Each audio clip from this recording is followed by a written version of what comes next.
Hello everyone, welcome back to my YouTube channel. ইনানিছ ব্লগৰ আন এটা ভিডিঅ'লৈ সকলোকে স্বাগতম জনাইছোঁ।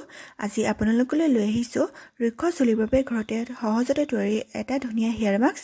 এতিয়া ফাগুন মাহ, এই সময়ছোৱাত আমাৰ ছাল আৰু চুলি বহুতো সমস্যাই দেখা দিয়ে, যাৰ বাবে আমাৰ বহুতো প্ৰতিপালৰ প্ৰয়োজন হয়।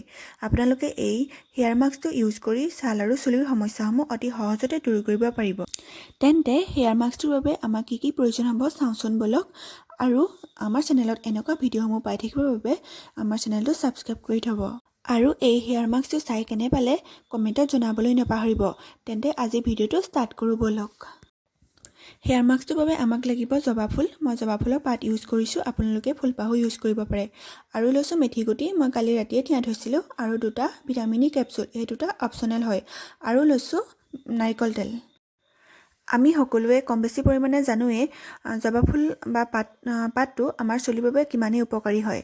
আপোনাৰ যদি চুলিখিনি ড্ৰাই হৈছে বা ড্ৰেণ্ড্ৰফ হৈছে, চুলিৰ গুৰিত খজুৱাই, চুলি সৰাটো ই বহুত উপকাৰ কৰে।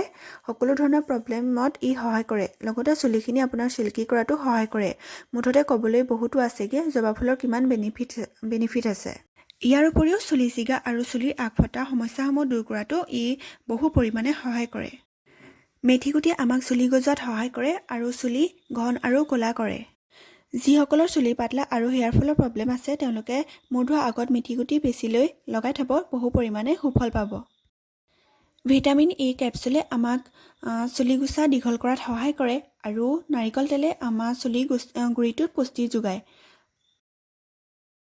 এতিয়া এটা মিক্সি জাৰত মই জবা ফুলৰ পাতখিনি আৰু মেথিগুটি লৈ ল'লোঁ। নাৰিকল তেল আৰু ভিটামিন ই কেপচুল মই পিছত এড কৰিম। এয়া মোৰ ধুনীয়াকৈ পিছা হৈ গ'ল। আপোনালোকে মিহিকৈ পিচিব, তেতিয়াহে চুলিত লগাবলৈ ভাল হ'ব। মই এয়া এটা বাতিত উলিয়াই ল'লোঁ আৰু এতিয়া এড কৰিম নাৰিকল তেল। আপোনালোকক যিমানটো দৰকাৰ হয় সিমানটো এড কৰি ল'ব। আৰু এতিয়া এড কৰিলোঁ ভিটামিন ই কেপচুল দুটা। আপোনালোকে এটাও ইউজ কৰিব পাৰে বা বেছিকৈ ইউজ কৰিব পাৰে, আৰু নকৰিলেও কোনো কথা নাই। এয়া মোৰ হেয়াৰ মাস্কটো ৰেডি হৈ গ'ল। এই হেয়াৰ মাস্কটো ঘৰতেই বনোৱা, যিহেতু চুলিৰ বাবে বহুতেই উপকাৰী হয়। মই যিহেতু লগাই ভাল পালোঁ, সেইবাবে আপোনালোককো ৰিকমেণ্ডেড কৰিছোঁ। আপোনালোকে কেনে পালে প্লিজ কমেণ্টত জনাব। আৰু যদি ভিডিঅ'টো চাই ভাল লাগিলে তেন্তে লাইক, কমেণ্ট, শ্বেয়াৰ আৰু ছাবস্ক্ৰাইব কৰি দিব। ভিডিঅ'টো শেষলৈকে চোৱাৰ বাবে বহুত বহুত ধন্যবাদ।